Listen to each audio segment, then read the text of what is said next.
Welcome, Reds. Welcome to the city ground where the atmosphere is thick, not with victory, but with a tension so sharp, you could cut the Trent with it. Forest fans, if you're watching this, you've already heard the shouts, the venom, the raw, unforgiving opinion echoing across the stands. This isn't about just losing a match. This is about a crisis of identity. A full-blown seismic event that has rocked the very foundations of Nottingham Forest Football Club. The dream of Europe, the reality of the Premier League, everything feels like it's teetering on a cliff edge right now, and the finger is pointing directly at the dugout. We are diving deep into the heart of the storm that engulfed the city ground last night, a night that ended not in celebration of European football's return, but in toxic fury and a chant that nobody, absolutely nobody, wanted to hear directed at their new gaffer. But let's be clear, this isn't just about the manager. The players themselves are now stepping out, taking responsibility or trying to deflect the blowback, with a senior figure making a public declaration that shines a light directly onto the state of the dressing room. We have gathered the 5 most critical, gut-wrenching, and, frankly, terrifying pieces of news straight from the heart of the media storm that broke in the last 24 hours. Get ready, because the revelations we're about to unveil will confirm your worst fears and, perhaps, offer a sliver of hope that feels desperately fragile right now. First, the man in the eye of the hurricane, the manager, is refusing to back down, stating that despite the disastrous run of results 6 games and counting without a win, don't forget the club is absolutely, unequivocally on the right track. But here's the crucial detail. What track is that? Exactly. If the next stop is a Premier League relegation battle, we'll dissect that claim and expose the sheer scale of the gamble he's taking. Secondly, and this is where the drama truly spikes, we have confirmed reports, heavy rumors circulating among the most reliable sources, suggesting that a do-or-die ultimatum has been set. The axe, a blunt and heavy instrument in the hands of Evangelos Marinakis, might be hovering. One single game stands between the current reality and complete, irreversible chaos. We know which match it is, and the outcome will be final. Third, we will shine a spotlight on the single, repeatable failure that is costing this team game after game. It's a tactical flaw, a recurring nightmare that Postecoglou himself highlighted as the reason for yet another crushing loss. Why? With a squad built on significant investment, is a fundamental defensive weakness persisting? This isn't a structural issue, it's a mental block, and we need to talk about the cost of these key moments' failures. Then, we go behind the closed doors of the dressing room. What does a manager say when the crowd is calling for his head? The private message, the desperate appeal he made to the playing squad, has been leaked. Was it a rallying cry or a sign of a captain losing control of his ship? The details are raw and tell a story of a squad that has, as of now, lost its way. And finally, we close with the absolute latest on the owner's position. Is he pulling the plug now? The noise around the city ground is deafening, but a reliable source is shedding light on what is really going on with Marinakis right now. This is a rumor, yes, but it's a rumor with weight, and it explains why the manager is still in the hot seat. For now, the question is simple. Forest fans, is the current chaos just a process that needs time, or is this a self-inflicted one that threatens to undo everything Nuno achieved? Before we rip open the first layer of this crisis, take 1 second, like this video, to send a signal to the algorithm that the Forest voice must be heard, and comment right now with your raw, unfiltered, honest opinion. Ange out or back the gaffer? Get your voice in the comments section below. Now, let's not waste another second. The manager made a huge declaration after the final whistle, one that either shows unshakable belief or utter delusion. The first revelation is about to drop, and it will set the stage for the rest of this absolute roller coaster. The air was toxic. You could almost taste the acrimony, the fury of the city ground faithful as the full-time whistle confirmed yet another defeat, yet another setback in this new, bewildering chapter of Forest history. 6 games without a win. The new manager bounce, it's not just failed to materialize, it has vanished completely, replaced by a deep, dark sinkhole of uncertainty. The crowd had their say, loud and clear, with that brutal, universally understood chant aimed squarely at the technical area. And when the press packed corner, the man himself, expecting a mea culpa, a moment of profound reflection, or at least a hint of compromise, they got the polar opposite. They got defiance, they got stubbornness, they got Ange Postecoglou, the First major news point, plucked from the immediate aftermath, is the manager's rock-solid insistence that, despite the mounting evidence, despite the losing run, the boos, the chants, and the unwanted historical record he now holds, the club is still on the right track. I'm talking about Postecoglou, and his rhetoric is perhaps the most divisive aspect of this entire crisis. He stood there, unblinking, in the face of absolute disaster, and doubled down on his process, his philosophy. I really believe that we're on the right track, he said, and I really believe when we get through this period of uncertainty, we'll be on a good path. It's an almost religious level of commitment to his methods, a dismissal of the results in favor of the style of play. But this is where the cold, hard context of the Premier League bites. Reds, this is not a development league. This is a league where getting through a period of uncertainty often means you've already been relegated. His entire premise is that the team is now moving towards his preferred, possession-based, high-pressing system, a radical departure from the successful, gritty, counter-attacking football that Nuno Espirito Santo built and that the players were used to. The argument is that the players have embraced it, but the results haven't naturally followed. We've seen moments of compelling football, yes, flashes of what it could be, but the end product, the wins, are nowhere to be seen.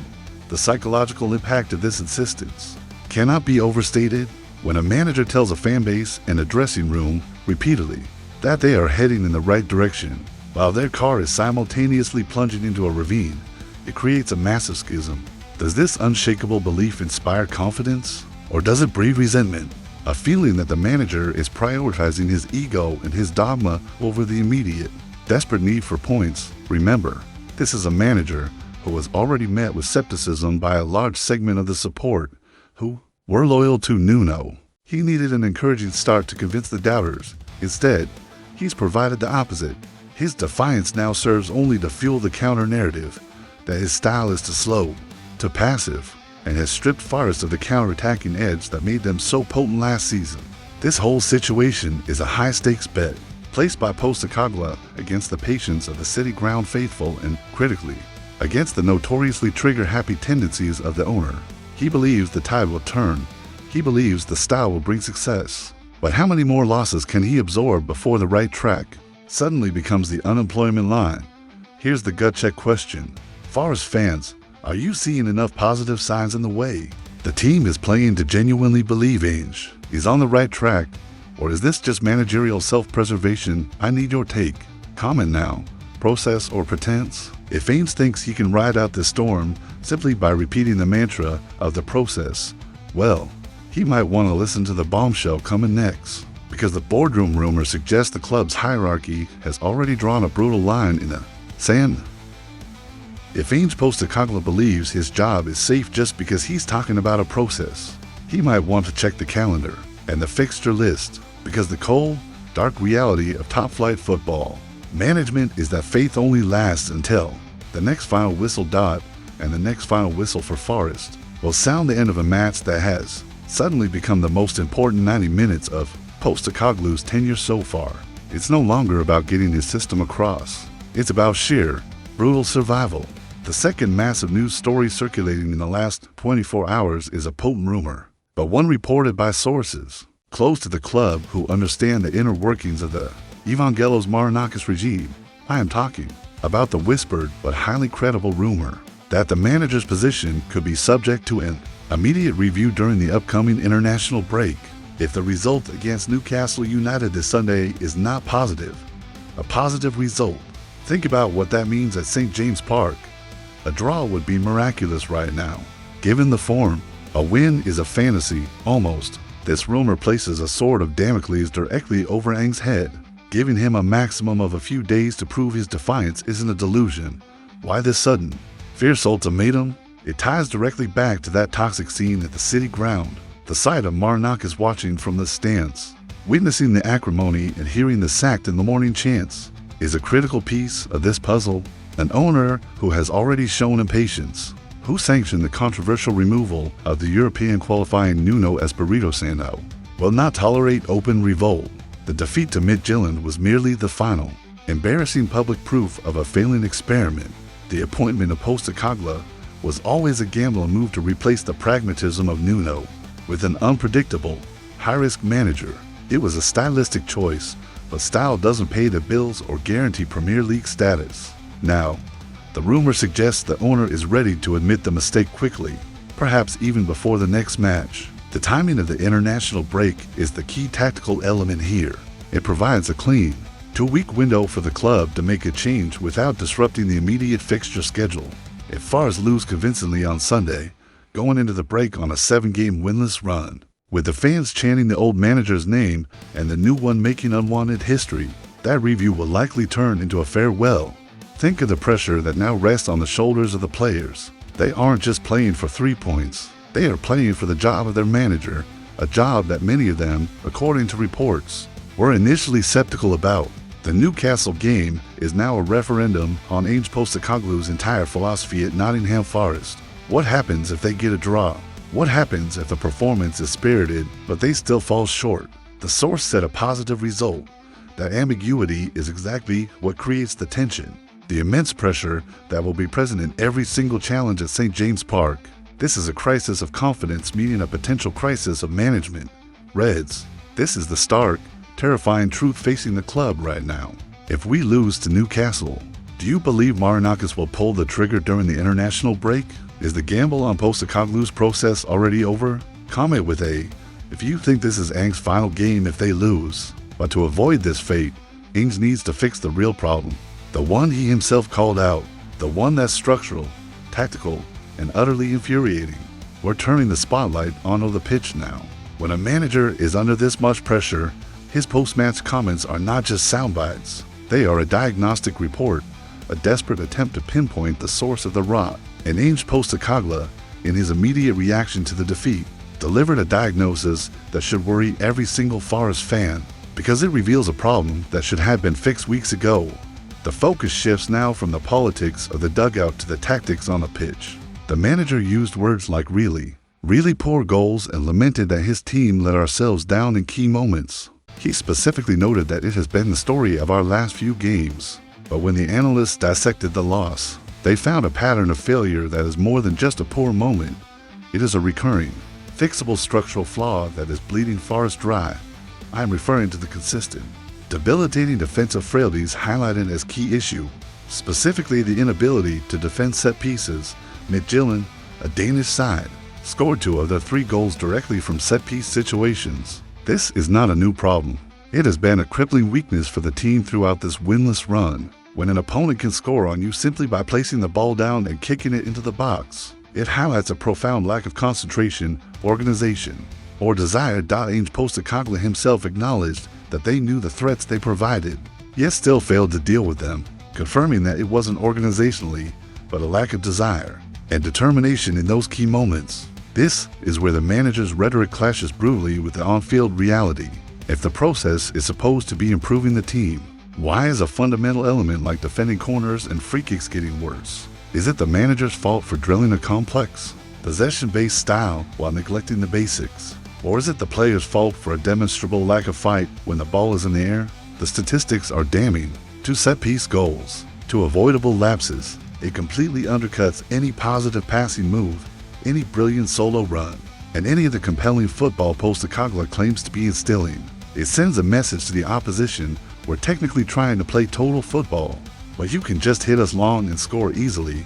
This isn't just a loss of points, it's a loss of face. When a flaw is this visible, this correctable, and yet remains uncorrected across multiple games, it raises serious questions about the authority of the coaching staff and the application of the players. Are the players truly buying into the new methodology?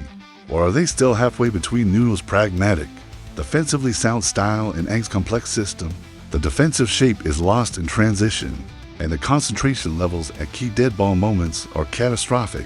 If this team goes to Newcastle and concedes another sloppy goal from a set piece, the argument for Postecoglou's immediate dismissal becomes almost irresistible.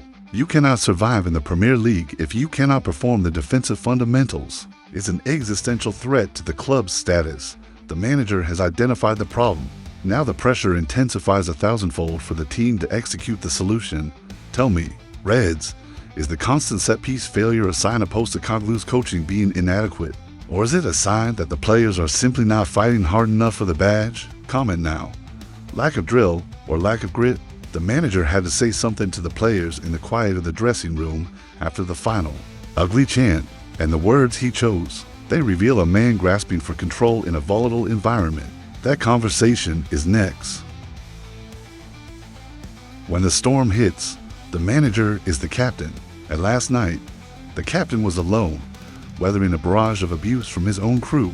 But when the noise died down and the cameras were off, what happened behind the closed doors of the Forest dressing room? What were the words spoken by a man fighting for his professional life? We move now into the most personal and potentially most revealing news of the last 24 hours. The manager's immediate, private address to the players. His desperate appeal to salvage their season. The report suggests that Postecoglou urged players to keep their heads up following the shattering defeat and the ensuing fan backlash. This wasn't a tactical lecture. This wasn't about the zonal marking on the corner kicks. This was a purely psychological plea. In an environment where the manager himself is openly being targeted, his immediate priority was to protect the confidence and the morale of the squad. I get the mood around the place isn't going to be great. He is quoted as saying, urging them to rise above the people's kind of attitude at the moment, particularly towards me.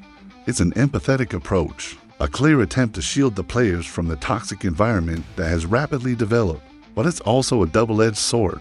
Is this a display of strong, protective leadership, or a tacit acknowledgement that the pressure is now so immense that the players' primary focus is fear, not football? By urging them to keep their heads up, he is implicitly acknowledging that their heads are currently down. A squad full of international and Premier League talent should not need this kind of elementary reassurance just a month into the season. It speaks volumes about the fragility of the group. Furthermore, this plea highlights the incredible difficulty of the manager's role right now. He is trying to instill a complex, attractive style of football, while simultaneously acting as a therapist and a human shield for his players. Against the wrath of the fans, a wrath that is largely directed at him. He is fighting two wars: the tactical war against the opposition and the emotional war against the atmosphere he inherited. The problem, as ever, is that words alone won't fix it. The only thing that can truly lift a professional footballer's head is a win, and they haven't had one. The next 90 minutes at Newcastle will show whether this emotional appeal was enough to rekindle the fire, or whether the confidence is too shattered to repair. It's an uncomfortable thought, but the players now have a clear choice.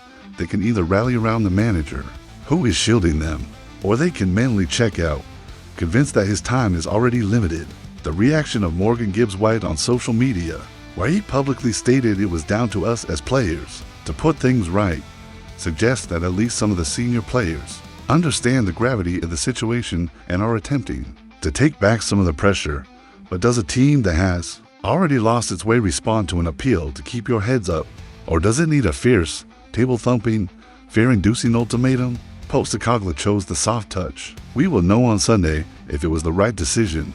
Before we move on to the final, crucial piece of news about Evangelos Marinakis. Think about this. If you were a senior player, would a message of keep your heads up inspire you to fight for the manager? Or would it feel like a sign of weakness from a man who knows he's doomed? Comment with a for leadership or a for weakness. The final rumor is the most volatile one of all.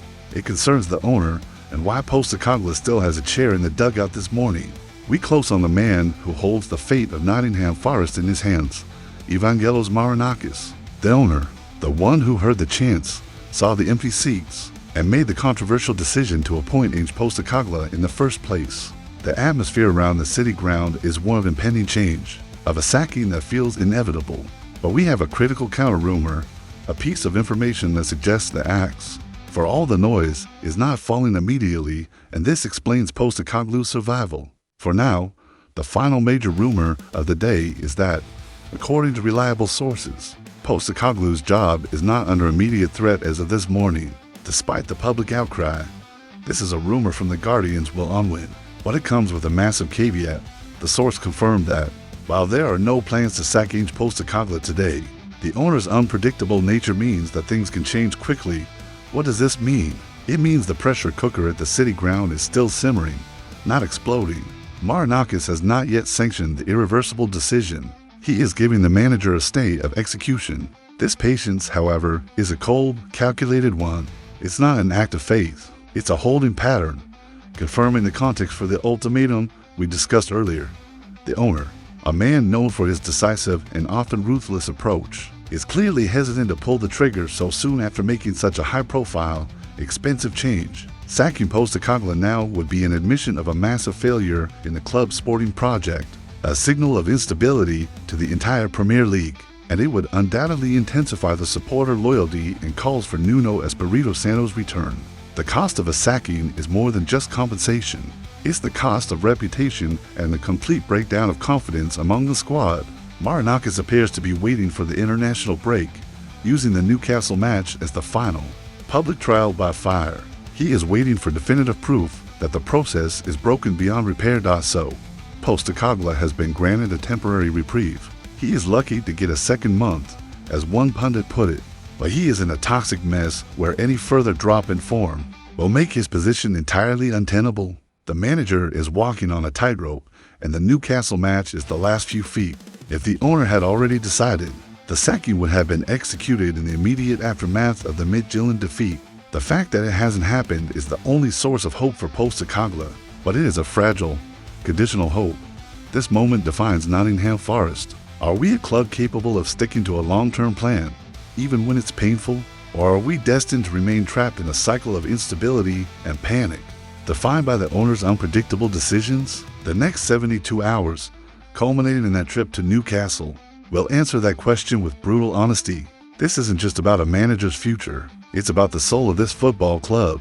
This entire saga raises one fundamental question about the direction of our club. What does this entire crisis, the chance, the ultimatum, and the defensive failures, tell you about who Nottingham Forest is right now? You have watched the evidence. You have heard the drama. Now, your duty is to the club. Like this video if you believe the Reds can still turn this around.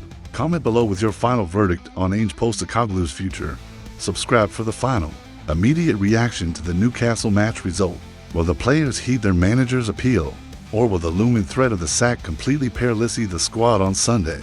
Don't go anywhere, because if that positive result doesn't happen at St. James Park, we will be back with the breaking, unfiltered truth about what Evangelos Marinakis decides to do next.